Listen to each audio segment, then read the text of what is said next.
People always say family is everything. But no one tells you what to do when your own family becomes the reason your life starts falling apart.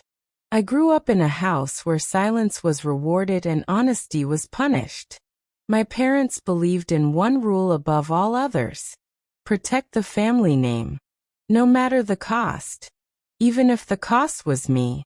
My younger sister, Lauren, was always the golden child. Straight A student. Charming smile.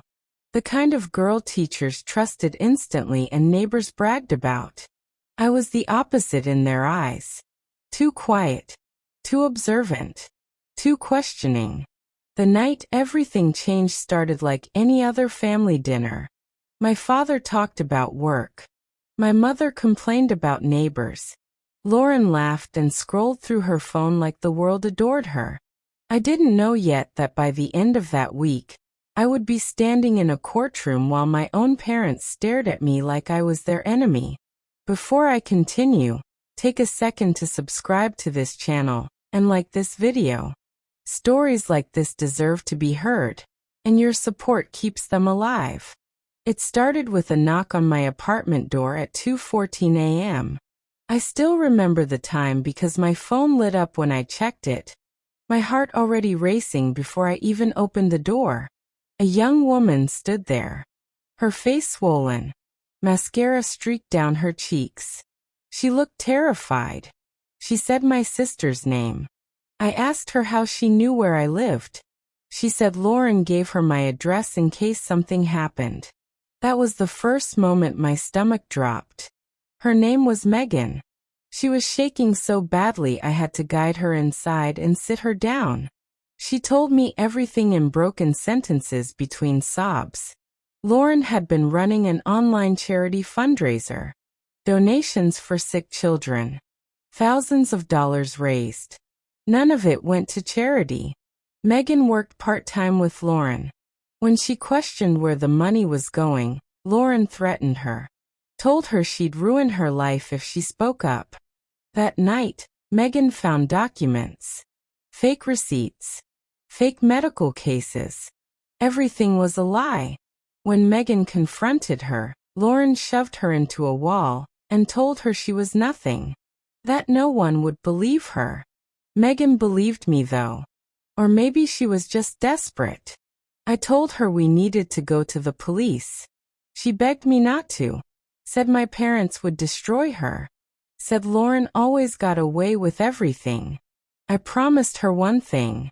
I promised I wouldn't stay silent. The next morning, I went to my parents' house. I told them everything. My mother didn't cry. My father didn't ask questions. They asked me one thing. Why are you trying to hurt your sister? I stood there stunned. I explained again. Slower. Clearer. My father's voice turned cold. Families handle things privately. My mother said reporting Lauren would destroy her future. Then came the word that still echoes in my head. Vindictive. They said I was jealous. That I was always jealous of Lauren, and finally found a way to get attention. When I said I was going to the police anyway, my father told me to leave. So I did. And I reported my sister. The investigation moved faster than I expected. Bank records. Donor complaints. Screenshots. Everything Megan found lined up perfectly. Lauren was arrested 3 weeks later. That's when my parents stopped calling me their child. They told relatives I lied. That I was unstable. That I framed my own sister out of spite. When the case went to court, I didn't think they would actually show up. They did. They sat behind Lauren, holding her hands, crying loudly enough for everyone to hear. When I took the stand, I couldn't look at them. Lauren stared at me with a smile that chilled my spine, like she was still in control. Her lawyer painted me as a bitter sibling, someone who hated living in her sister's shadow. My parents nodded along. Then the judge leaned forward. He didn't look at me. He looked directly at my parents. And he asked, A single question that changed everything. But before I tell you that moment, make sure you're subscribed and hit like. What happened next is something no parent should ever have to face. The judge asked my father to stand. He asked him whether he had ever reviewed the charity's financial records. My father hesitated. The judge asked my mother if she knew where the donation money was deposited. Silence.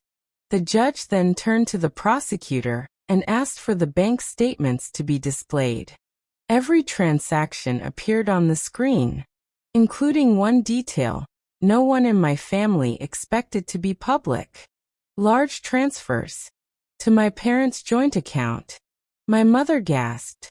My father's face drained of color. The courtroom murmured.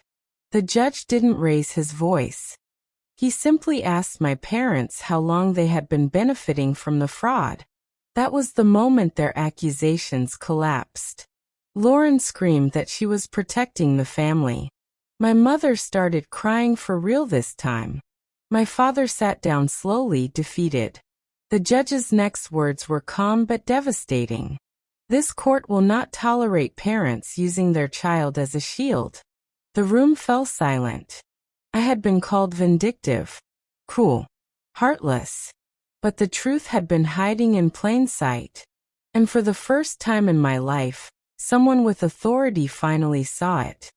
The courtroom stayed frozen for several seconds after the judge's words. I could hear my own breathing. Slow, shaky, like my body was finally realizing it was safe to react. My parents didn't look at me anymore. They couldn't. The prosecutor stood and calmly explained what the evidence showed. Not just fraud, not just stolen donations, but deliberate coordination. Money moved in small amounts first, then larger ones. Rent payments, credit card bills, vacations, all paid with money meant for sick children. Lauren kept shaking her head, whispering no, no, no, as if denying it would erase the truth. My mother tried to stand, tried to speak, but the bailiff gently told her to sit. For the first time in my life, my parents were powerless. Before we continue, if you've stayed with this story until now, please subscribe and like this video. Stories about truth and consequences only matter if they're shared. The judge asked me one final question. Why did you report this, knowing it would cost you your family? My throat tightened. I told him the truth, because silence would have made me just as guilty. Lauren broke down screaming. She blamed pressure. Expectations. She said she did it to make my parents proud. The judge listened patiently. Then he delivered the verdict. Lauren was found guilty on all counts. Fraud, intimidation, assault. She was sentenced to prison time and ordered to repay every dollar. My parents weren't arrested that day, but they were ordered under investigation. Their reputation collapsed faster than Lauren's ever had. Neighbors stopped waving. Relatives stopped calling. The same family members who once told me to forgive and forget suddenly wanted explanations. I didn't give any. After the trial, my parents tried to speak to me outside the courthouse. My mother reached for my arm. I stepped back. She asked how I could do this to them. I looked her in the eyes and said something I'd waited my whole life to say. You did this to yourselves. I walked away. That night, I cried harder than I ever had. Not because I regretted it, but because I finally accepted something painful. I never had the family I thought I did. Months passed. I moved to a new city, new job, new life. I still think about Lauren sometimes. About how love turned into entitlement, how protection turned into corruption. I think about my parents and wonder if they ever replay that courtroom moment in their minds. The moment one simple question exposed everything they tried to hide. They called me vindictive, but the truth didn't need revenge. It just needed someone brave enough to speak. If you've ever been made to feel guilty for telling the truth, remember this. Silence protects abusers. Truth protects the innocent. Thank you for listening. Don't forget to subscribe and like. Your support helps real stories like this reach people who need them most. Thank you for watching full video. For more stories, visit our channel, like, subscribe and share the video.